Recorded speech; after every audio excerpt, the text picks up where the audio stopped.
और बचवा कैसे हो सब? बढ़िया हो सब? तो बच्चा पार्टी कल क्वेश्चन कहां तक लगाया गया था इसमें? जो क्वेश्चन इसमें लगा था थोड़ा सा देखिएगा। इसमें क्वेश्चन नंबर तीसरा तीसरा बताना था ना इसमें का?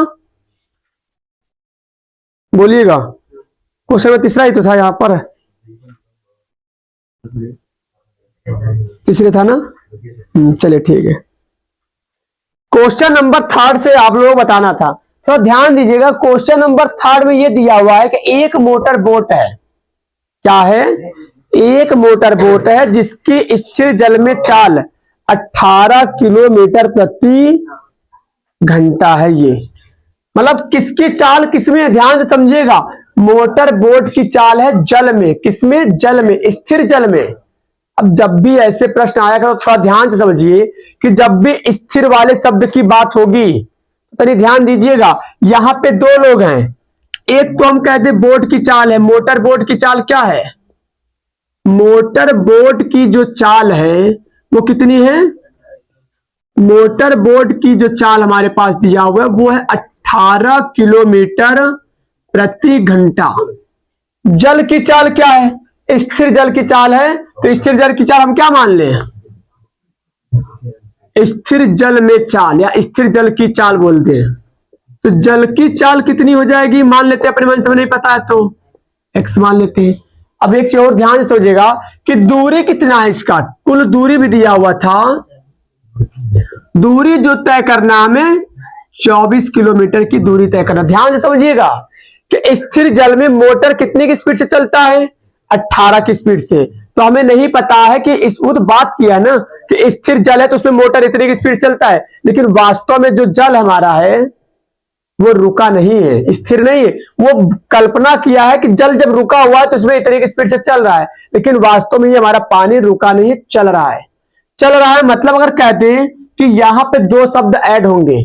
दो शब्द ये ऐड होंगे कि जब धारा की दिशा इधर बह रही उधर मोटर बह रहा हो तो दोनों की चाल क्या हो जाएगी? यहां पर ऐड हो जाएगी, मतलब अनुकूल चाल बन जाएगा। जिधर धारा बह रहा उसके अगर विपरीत डायरेक्शन में अगर मोटर बह रही हो, चल रही हो, तो ये क्या हो जाएगा? प्रतिकूल चाल हो जाएगा। तो यहां पे दो शब्द लिखना पड़ेगा। एक तो हमें क्या पहले, सबसे पहले तो हमें कल्पना करना होगा कि अनुकूल चाल क्या होगा। तो अनुकूल चाल किसको कहते हैं? जैसे मान लीजिए जिस दिशा में धारा बहती हो, जैसे मान लीजिए जिस दिशा में धारा बहती है उसी दिशा में कौन चलता हो? Motor boat. अगर ये 5 की स्पीड से चल रही है और ये 3 की स्पीड से चल रही है तो टोटल मिलाकर कितनी स्पीड हो जाएगी? 8 की स्पीड बन जाएगी। तीन दोनों का क्या हो जाएगा? यहाँ पे स्पीड जुड़ जाएगा। तो यहां पर भी तो अनुकूल ही है। अनुकूल किसको? जिधर धारा बह रही उधर मोटर बोट चल रहा हो। तो यहां पर ध्यान दीजिएगा जरा, 18 प्लस क्या आ जाएगा? मोटर बोट 18 की स्पीड चल रहा है और नाव की जो चाल हो, नहीं सॉरी, जल की चाल कितनी है? वो x है। तो टोटल मिलाकर अगर हम बात करें तो अनुकूल चाल कितना हो जाएगा? 18 प्लस का x, ये हमारे पास चाल हो जाएगा। अगर प्रतिकूल चाल निकाले तब, प्रतिकूल चाल निकाले तब तो ये हो जाएगा 18 माइनस का x। अब कुछ बच्चे ये सोचते हैं, और सोचना नाजायज, मतलब कि नाजायज नहीं है, वो जायज कह दें। सोचना सही है आप लोगों का। सोचना ये है कि कभी कभी ये देखोगे कि कभी x प्लस 18 लिखा जाता है और कभी कभी क्या होता है? x को पहले लिखा जाता है। तो यहां पर ध्यान दीजिए कि कब संख्या को पहले लिखा जाता है, कब चर राशि को पहले लिखा जाता है। तो जब भी कहीं पर स्थिर शब्द का नाम दे देगा तो संख्या को पहले लिखा जाता है, चर राशि को बाद में। अगर संख्या नाम में स्थिर शब्द ऐड नहीं किया है तो पहले चर राशि को लिखेंगे फिर संख्या को बाद में लिखते हैं। ये हमारा कॉन्सेप्ट चलता है यहां पर। तो ये हमारा चीज चल गया। अब एक चीज बताइए जरा कि अगर स्पीड पता हो, अब इसमें थोड़ा पढ़िए क्या कह रहा है कि ये बोला हुआ है कि एक मोटर बोट जिसमें स्थिर जल में चाल कितनी है? 18 किलोमीटर प्रति घंटा है, 24 किलोमीटर धारा के प्रतिकूल जाने में, और वही दूरी के अनुकूल जाने में 1 घंटा क्या करती है? वो जो मोटर बोट है प्रतिकूल जाने में, और उसी दूरी को जो अनुकूल जाती है, अनुकूल वाले से प्रतिकूल वाला 1 घंटा ज्यादा समय लेता है। 1 घंटा ज्यादा समय पहुंचता है। जैसे अगर हम कह दे, अगर हम चल रहे हैं तो 3 घंटा में पहुंच रहे हैं, 24 किलोमीटर की दूरी तय कर रहे हैं हम, तो जब वापसी कर रहे हैं धारा के उल्टी डायरेक्शन में, तो यहाँ पे 4 घंटे में हम वापस आ रहे हैं उसी दूरी को, क्योंकि उल्टा हो जा रहा डायरेक्शन। थोड़ा ध्यान से देखिएगा कि अगर हम बात करें, आपसे पूछ रहा है कि कितनी दूरी, नहीं क्या चीज पूछ रहा है यहाँ पर, धारा की चाल क्या होगी। तो चाल तभी निकलेगा जब हमें समय पता करना होगा। तो समय वैसे दिया हुआ है कि 1 घंटा आपका समय जो है अधिक लगता है, तो थोड़ा ध्यान दीजिएगा। अगर हम आपसे बात करें कि अगर चाल पता है और दूरी पता है, क्या समय निकल जाएगा? तो निकल जाएगा। जैसे मान लीजिए कि 40 की स्पीड से आप गाड़ी चलाते हैं, 40 की स्पीड से गाड़ी चला रहे हैं, अब कितना दूर तक जाना है? 120 किलोमीटर की दूरी तय करनी 40 की स्पीड से, तो कितने घंटे में तय कर लेंगे? 3 घंटा में। तो जब चाल पता हो, दूरी पता हो, तो समय निकल जाता है। देखिए चाल पता है, दूरी पता है, तो बताइएगा जरा कि अनुकूल समय कितना आएगा, या अनुकूल चाल लिखते हैं, कैलकुलेशन करते हैं। अनुकूल चाल, चाल बराबर क्या होता है? दूरी बटे समय, यही तो फार्मूला होता है हमारा। तो हमें क्या निकालना है? दूरी और चाल दिया हुआ पता है, चाल भी दिया है, दूरी भी दिया है। तो एक काम करते, समय को यहां फेंक देते हैं कि समय बराबर दूरी बटे चाल, ये हमारे पास आ जाएगा। दूरी कितना है? दूरी हमारे पास है 24 किलोमीटर। कितने की स्पीड से तय कर रहा है? 18 प्लस का x की स्पीड से तय कर रहा है। मतलब समय कितना आएगा? 24 बट्टे, अगर अनुकूल चलता है तो कितने देर में तय कर लेगा? 24 बट्टे 18 प्लस का x, इतने देर में वो समय में पूरा कर लेगा उस दूरी को। अगर हम पता करें प्रतिकूल वाले का, तो डायरेक्ट लिखते हैं, थोड़ा ध्यान दीजिएगा। समय, प्रतिकूल समय लिखेंगे हम यहाँ पर, प्रतिकूल समय। तो बताइएगा जरा, दूरी, दूरी होगा ना, दूरी बट्टे चाल, दूरी बटे चाल। तो दूरी कितना है? दूरी हमारा वही है, बस वापस उल्टी डायरेक्शन में आना। तो चाल कितनी है? वो 18 माइनस का x है। तो ये आ गया प्रतिकूल के लिए समय 24 बट्टे 18 माइनस का x, ये हमारे पास आ चुका है। अब बताइएगा जरा, बोलिएगा फटाक से कि अनुकूल वाले का समय ज्यादा है, जब प्रतिकूल जा रहा तब समय ज्यादा है। किसका समय ज्यादा लगेगा? अनुकूल जाने में ज्यादा समय लगेगा, प्रतिकूल आने में ज्यादा समय लगा होगा। खुद देख करके पता कर लीजिए कि कौन समय ज्यादा लिया होगा। तो समय हमारा यही ज्यादा लिया होगा। क्यों लिया होगा ज्यादा? क्योंकि ये स्पीड कम है। जैसे मान ली कहीं जा रहे हैं, अगर गाड़ी की स्पीड धीमे धीमे है तो समय क्या लगेगा? ज्यादा। अगर गाड़ी फास्ट है तो समय कम लेगा। तो यहाँ पे देखिए स्पीड कम है, नीचे वाली चाल है ना, तो यहाँ पे स्पीड कम और ऊपर वाली स्पीड ज्यादा है, तो ये समय कम लेगा, ये समय ज्यादा लेगा। तो यही तो बोला गया था, प्रतिकूल वाला कितना ज्यादा लेता है समय? 1 घंटा। यानी कि ये ज्यादा है और ये क्या समय कम ले रहा है। तो जो ज्यादा ले रहा समय, उसमें से जो कम ले रहा है उसको ला करके क्या करते हम? घटा लेते हैं। और कितना ज्यादा ले रहा है ये? 1 घंटा, तो 1 लिख देते हैं, सीधा कह दिया हम। अब यहां पे अगर हम हल करें, कैची गुणा 24 को अगर 18 से गुणा कराएंगे, 18 चौक 72, 7, 18 दूना 36 और 7 43, 432। और देखिए 24 को 18 से गुणा करेंगे, 24 को x कराएंगे 24x माइनस, अब इसको इधर 24 को 18 से गुणा कराएंगे तो 432 और माइनस माइनस का प्लस, 24 को x से कराएंगे 24x। नीचे क्या हो जाएगा? ध्यान से समझिए, ये हो जाएगा 18 माइनस एक्स और 18 प्लस का x। अब बराबर क्या है? 1। कटेगा ना, 432 से 432 कट गया, ये जुड़ जाएगा 24x से 24x मिला करके टोटल बट्टे में। अगर ये ध्यान से देखें तो एक फार्मूला बन रहा है। अगर इसको a मान ले, इसको b, तो a minus B a plus का b, क्या सूत्र होता है? सूत्र ये होता है a square minus B square, ये हमारा फार्मूला होता है। A square minus B square का सूत्र हो जाएगा। अब यहां बताइएगा जरा, 48x बटे 18 का वर्ग 324 माइनस एक्स स्क्वायर का वर्ग एक्स स्क्वायर बराबर का 1। कैसे गुणा करवाते हैं? 48x बराबर 324 माइनस का एक्स स्क्वायर। एक काम करते हैं, इसको इधर ला देते हैं, तो ये माइनस में इधर आते ही क्या आ जाएगा? प्लस, और ये प्लस में इधर आते ही 324 माइनस में, ठीक। और जो पहले से वो कौन था? 48x पहले था, और उधर कौन बचा? कुछ नहीं बचा था, 0। अब एक काम करते हैं, इनको सही ढंग से थोड़ा सा लिख लेते हैं। ये हमारे पास बन के आ गया है गुणनखंड। अब बताइएगा जरा कि जब गुणनखंड हो गया है तो ऐसी कोई संख्या बता, गुणनखंड बना हुआ है, ऐसी कोई संख्या बताइए जिसको गुणा करने पर 324, दो संख्या पता करनी है कि ऐसी कोई दो संख्या सोचिए माइंड में कि जिसको गुणा करने पर 324 और घटा देने पर 48 हो जाए, तो वो कौन सा होगा? 54 गुणे 6। 54 को अगर 6 से गुणा कराएंगे तो 324 आएगा, और 54 में से अगर 6 को घटा दिए तो 48 आ जाने की संख्या में पता हो गई। एक्स को उतार लो, 48 को क्या लिख सकते हैं? 54 माइनस का 6 और माइनस का 324 बराबर 0। यहां से अगर कैलकुलेशन करेंगे तो एक्स को अंदर गुणा करवाते हैं, 54x माइनस का 6x और माइनस का 324 बराबर 0। कॉमन क्या है इसमें से? x कॉमन है तो x बचेगा यहां पर प्लस का 54 और माइनस इसमें से क्या कॉमन है? केवल 6 बाहर करेंगे तो x माइनस का माइनस कॉमन करेगा तो प्लस हो जाएगा। कितनी बार में कटेगा? 6 से बराबर में कौन बचा? 0। जब दोनों यहाँ पे 54 बचेगा, 48 नहीं, 6 से काटेंगे तो 54 बार में कटेगा। सेम हो गया ना दोनों ब्रैकेट की संख्या। जब सेम हो गया है तो उनमें से हम क्या करते हैं? हमें पता है कि जो सेम हो जाता है उनमें से एक तो लिखते हैं, और जो बाहर होता है उन्हों को हम क्या कर लेते हैं?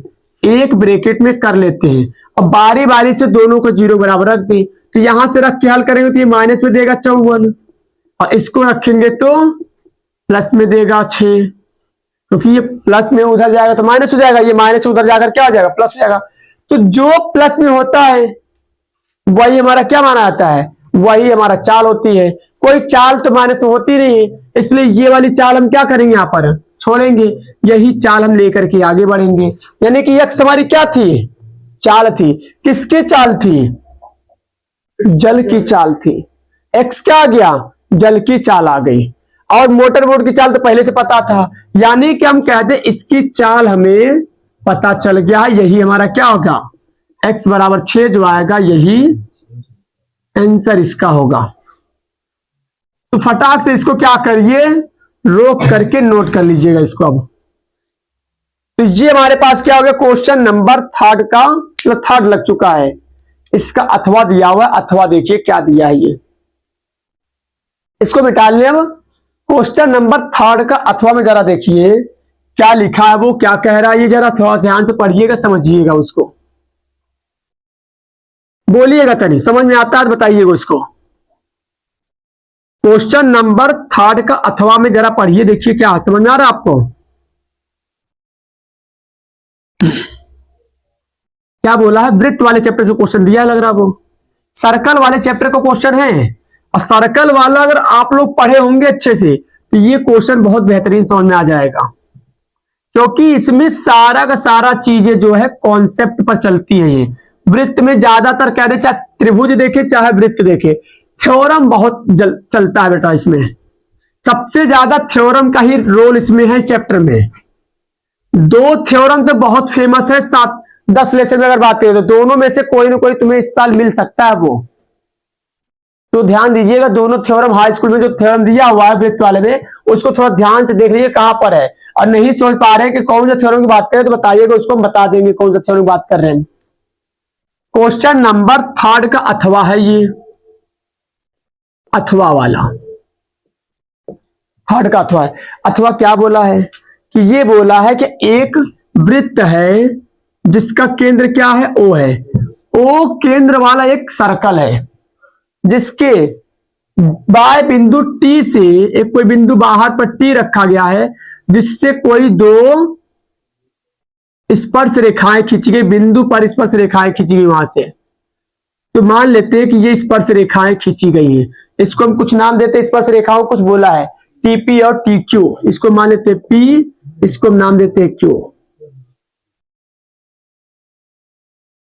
ये हम नाम देते हैं ऐसे। अब आप लोगों को पता होना चाहिए कि जो ये दोनों भुजाएं होती है, स्पर्श रेखाएं जो खींची जाती है बाएं बिंदु से किसी वृत्त पर, वो दोनों रेखाएं आपस में क्या होती हैं? बराबर होती हैं। हम ये कह सकते हैं कि टीपी जो रेखा होगी, टीपी जो रेखा होगी क्या होगी? टीक्यू के बराबर होगी। हमें पता है थ्योरम कौन से? प्रमेय नंबर कौन से? किससे? कौन से प्रमेय से? प्रमेय नंबर 2 से जो है ये ऐसा हमें देखने को मिलता है कि ये जो है टीपी टीक्यू के बराबर होता है। दो ही तो गुण, इसमें दो ही तो कॉन्सेप्ट चलते हैं यहां पर। ये बराबर होगा। हमें क्या कह रहा है, सिद्ध क्या करने को कहा, समझिएगा जरा। ये कहा है कि पी कोण पी टी क्यू, ये है ना, पी टी क्यू जो है ओ पी क्यू के, ये है दोगुना है। क्या चीज कह रहा, ओ पी क्यू के दोगुना में है। मतलब पी टी क्यू जो है, पी टी क्यू ये वाला जो कोण है ओ पी क्यू के क्या है, वो दो गुना है। ओ पी क्यू के क्या है, ये दो गुना है। तो यहां पर लिखते थे, ध्यान समझिएगा। यहां से हमें एक लाइन खींचना पड़ेगा। वो ये वाला कोण जो है इस वाले कोण के दो गुना है, बस यही सिद्ध करना है। ये वाला जो कोण है इस कोण के क्या है, दो गुना चलता है, बस यही हमें सिद्ध करके लाना है, यही सिद्ध करके लाना है। तो कैसे आएगा, थोड़ा ध्यान से समझिएगा, बहुत आसान है। अगर हम कह दें, मान के हमें ये चले, समझे थोड़ा सा, मान के हमें ये चले कि कोण P जो है कितना डिग्री कोण बना रहा है यहां पर। अगर हम पूरा देखें तो ये स्पर्श रेखा पर जाकर के मिल रही है। तो कोण P के अगर हम बारे में बात करें, कौन सा, ओ पी टी पर, ऐसे लिख दिया करिए तनी, तब ताकि और समझ आएगा। कोण ओ पी टी जो है हमारा क्या है, यहां पर लिख देंगे हल। अब यहां से हल कर रहे हैं तो ओ पी टी क्या हमारा, ओ पी टी हमारा 90 है।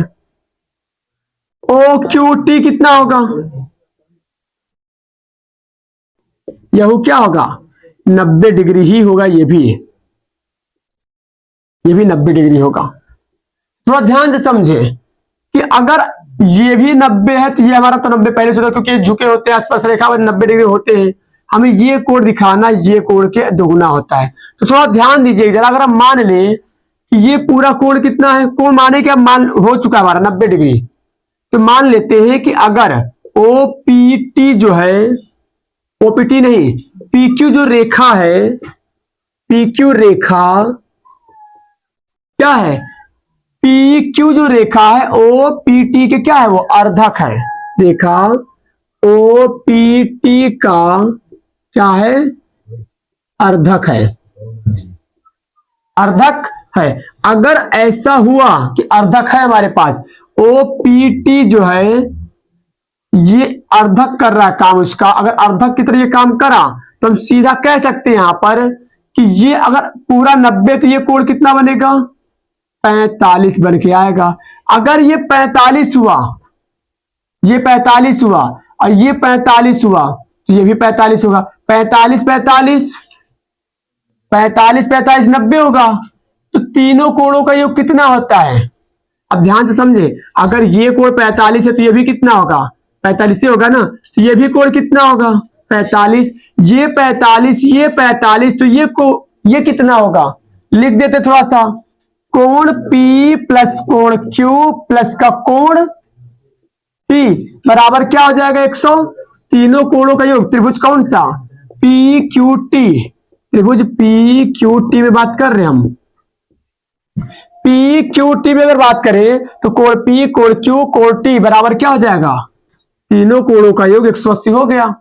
P कितना है 45, Q कितना है 45 प्लस T निकालना में बराबर क्या है 180। तो 45 45 90 90 जाकर घट जाएगा। कोण T का मान कितना आ जाएगा, सॉरी कितना आ जाएगा, 90 आ जाएगा हमारे पास। तो बताइएगा जरा कि जो ये कोण बना हुआ है 45 डिग्री ओ पी क्यू, ये जो कोण बना हुआ है क्या इसका आधा नहीं है, ये हमारा क्या बन के आया 90 डिग्री है और ये हमारा क्या है 45 है। यही तो कह रहा था कि ये जो कोण बनता है इसके दोगुना होता है। तो सिद्ध हो गया यहां पर कह दे। तो हम लिख सकते हैं क्या चीज, कोण पी टी क्यू जो है दोगुना है किससे, ओ पी क्यू में दोगुना है। पी टी क्यू जो है, टी वाला जो कोण है पी वाले से क्या है, दोगुना है। हो गया यहां पर, इतनी आसानी से कहते हैं। तो ये आशा करते हैं कि आप लोगों को क्या हुआ है, अच्छे से ये समझ में आया हुआ है। जल्दी से फटाक से इसको उतारे, तब हमारा अगला टॉपिक आएगा। कौन सा टॉपिक करें? अगला हमारा जो क्वेश्चन आएगा वो चौथा नंबर आएगा। तीसरा का ये अथवा था हमारे पास। अब हम कौन सा क्वेश्चन लगाने चल रहे हैं? Question number 4। फटाक से इसको देख करके इसको बताइए समझ में आता है कि नहीं। पढ़िए क्वेश्चन फटाक से, इसको देखिएगा बताइएगा तनी। क्वेश्चन नंबर 4 में अगर देखें,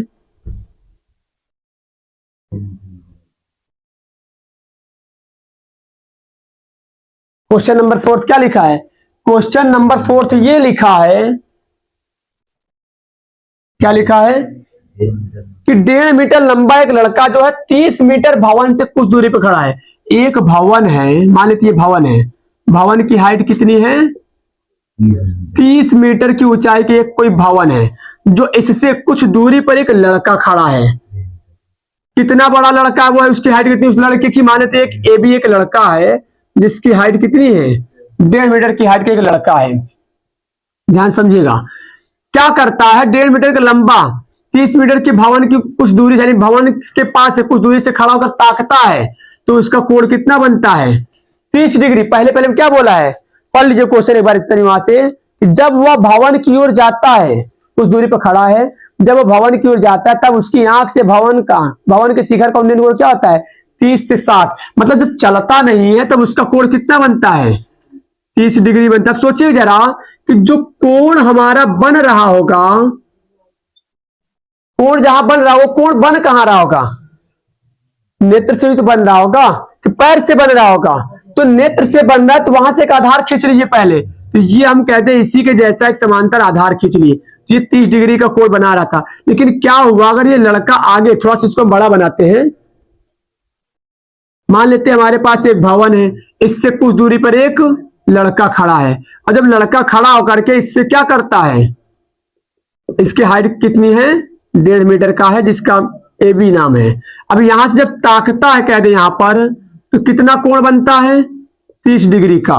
जब यही लड़का ए बी जो है, मान लेते हैं कि चल करके यहां पर आकर के खड़ा हुआ, जब यहां पे आकर खड़ा हुआ कह दे, तो अब जब ये चलकर आकर यहां पर जब खड़ा हुआ, अब जब यहां से ताका भवन को, तो वो कितना कोण बना रहा था? 60 डिग्री का कोण बना रहा था।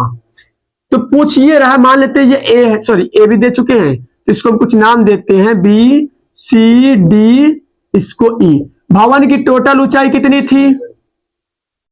30 मीटर। तो बताइएगा जरा कि यहां से यहां तक भी टोटल ऊंचाई कितनी होगी? ये तो टोटल हमारा कितना हो गया? भवन यानी कि लड़का हो गया। तो लड़के से अगर ताका जाए तो लड़के से वो भवन की ऊंचाई कितनी होगी? लड़के की हाइट से भवन कितना ऊंचा और होगा? वो तो पूरा भवन की ऊंचाई था ना। जब लड़का खड़ा हो जाएगा तो लड़के से कितना हाइट में बचेगा दीवार?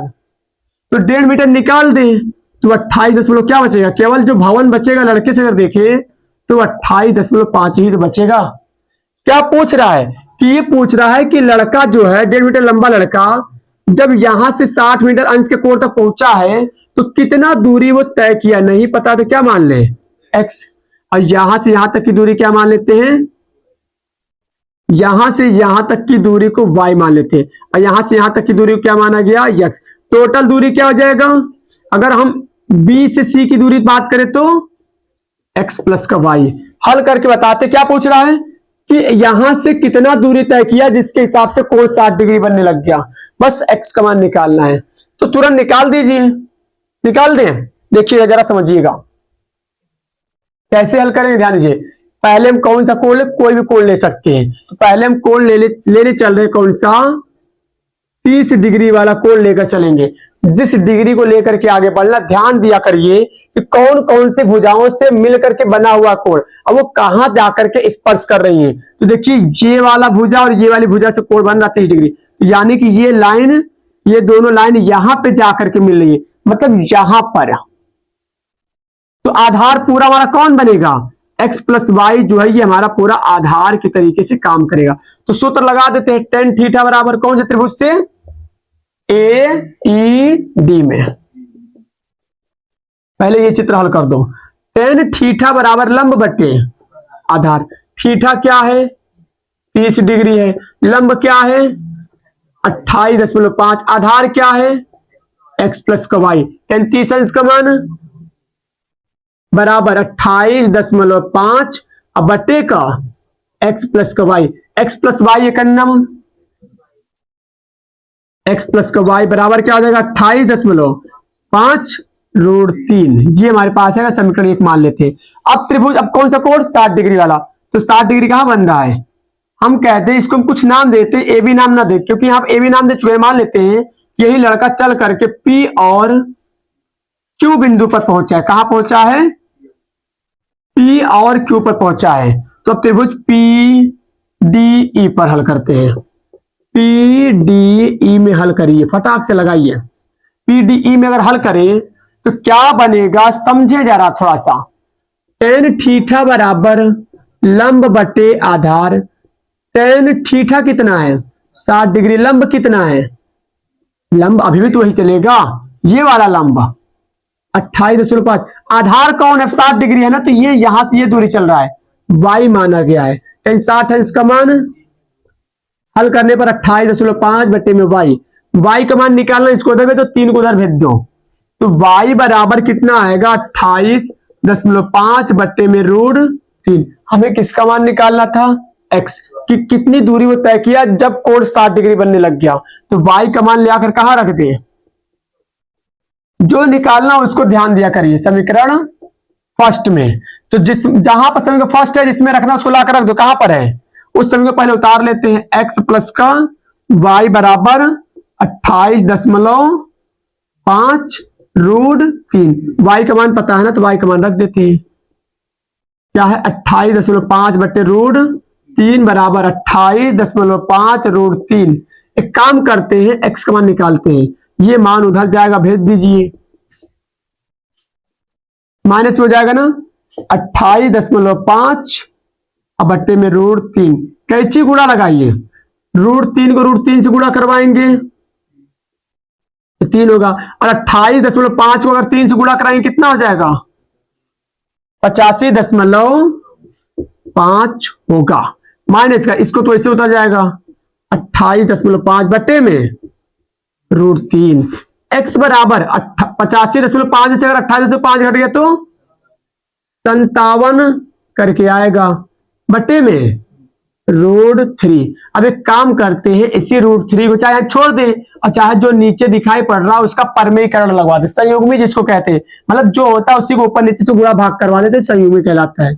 57 √3 बटे में क्या हो जाएगा, √3 3 से काटेंगे तो क्या बार में कटेगा 19 बार में कट जाएगा और √3 उतर जाएगा, तो ये हमारे पास आएगा क्या चीज, इतना दूरी वो तय किया था 19 √3 करके, वो तब जाकर उसका डिग्री 60 अंश का बन पाया था। जल्दी से उतार लीजिए। फिर क्वेश्चन नंबर हम कौन सा लगाने चल रहे हैं, इसका अथवाला, इसका हम अथवा वाला क्वेश्चन लगाने चल रहे हैं।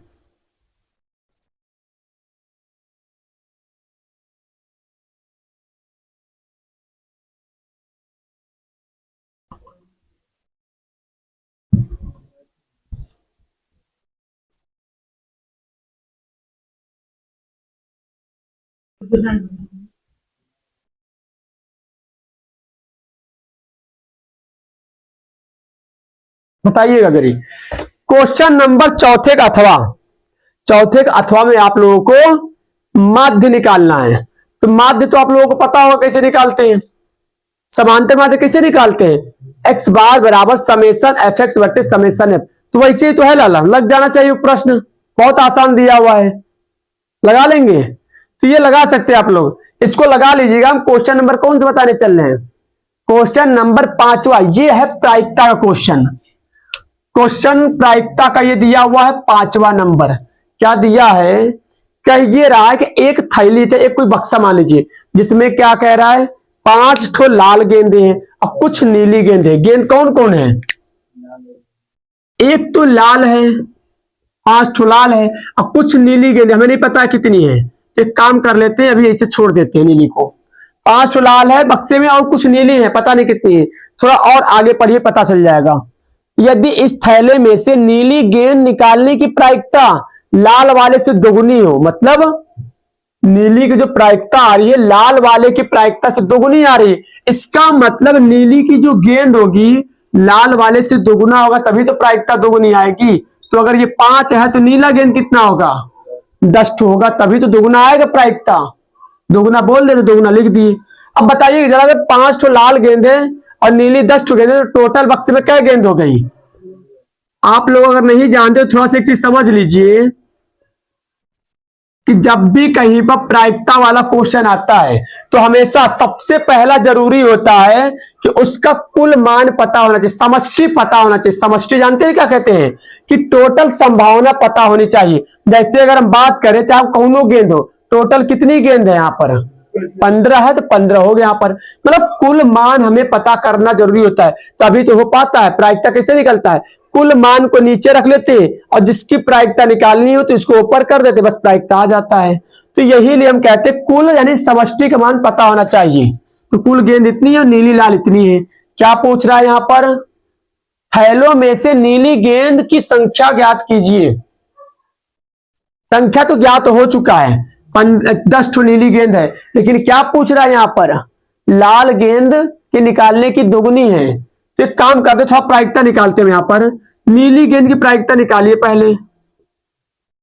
नीली गेंद की प्रायिकता, तो नीली गेंद की प्रायिकता कैसे निकलेगा समझ रहे हैं, जितनी नीली गेंदें हैं बक्से बक्से में कहते हैं, जितनी नीली गेंदें उसको ऊपर कर दीजिए।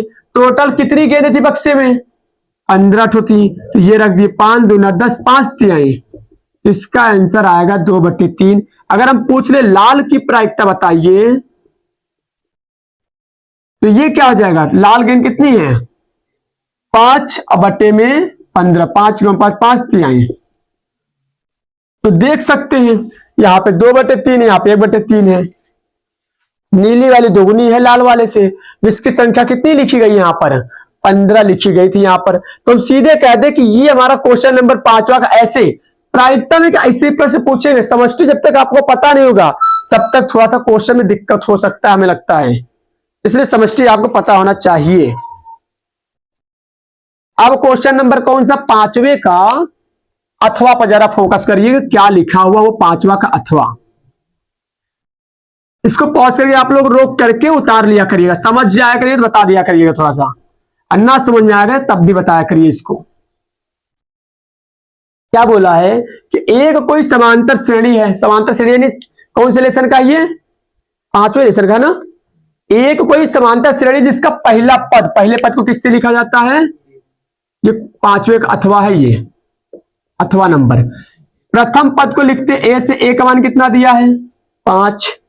अंतिम पद को किससे लिखा जाता है, एल से, जिसका मान दिया 45। और समेशन यानी समेशन करें, योगफल भी दिया हुआ है और इनका योग भी कितना दिया है, 400 दिया है। तो क्या क्या पूछ रहा है, पदों की संख्या मतलब एन का मान और सर्वांतर यानी डी का भी मान पूछ रहा है। निकाल दीजिए फटाक से, समझिएगा कैसे निकलेगा, ध्यान से समझे। तो एक सूत्र पढ़े होंगे, एस एन बराबर n/2 ब्रैकेट में a प्लस का l, यहां से निकल जाएगा n। तो एस एन कितना दिया है 400, n का ही मान तो निकालना है, a कितना है 5, l कितना है, तो बताइएगा।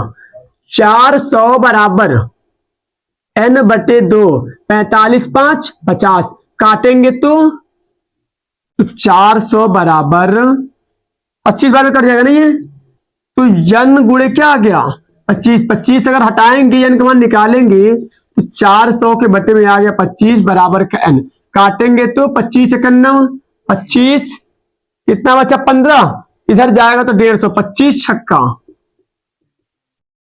n का मान कितना आ गया 16 पद होंगे। यानी जो श्रेणी दी गई जिसको जोड़ने पे इतना आ रहा है उसमें कितने लोग होंगे, 16 लोग होंगे। अब हमें सर्वांतर चेक करना है, तो n का मान कहां रख दें, एक फार्मूला और पता होगा, कहीं से भी रख के निकाल सकते हैं डी का मान। तो हम निकालने जा रहे, हमें यही से लग रहा आसान आप लोगों को लगेगा। एल का मान कितना है, एल का मान है 45, ए का मान कितना है, ए का मान है 5 प्लस एन का मान कितना है 16 है, माइनस का 1 इंटू डी। तो 45 इसको इधर भेज देते तो ये माइनस हो जाएगा 5 ना, बराबर 16 में से 1 गया तो 15 और गुणे डी, यहां से घटाएंगे तो कितना आएगा 40 आएगा, बराबर 15 इंटू डी। डी का मान निकालेंगे तो 40 के नीचे 15 बराबर कौन आ जाएगा, डी आ जाएगा। काटे जा रहा 5 अट्ठे 40, 5 तिहाई, तो 8 बट्टे डी का जो मान निकल के आएगा 8 बट्टे का 3, यही हमारे पास सर्वांतर निकल के सामने आएगा। बस क्या था इसमें, कुछ नहीं था। और इसी के साथ साथ आप लोगों का ये जो है कहते हैं, जो मॉडल पेपर का अभ्यास करने वाले कहा था वो खत्म हो चुका है। अब आपका प्रैक्टिस सेट नंबर 1 चलना शुरू करेगा, कल से बताएंगे इसको हम। आज से ये कह दे कि आपका एक सेट एक हिसाब से देखे तो एक सेट खत्म हो चुका है। अब दूसरा सेट जो है आप लोगों का कल से चालू किया जाएगा, और किताब आप लोग लिए होंगे तो उससे आप लोग लगाया करिएगा। ठीक है बच्चा, आज के लिए बस केवल इतना ही।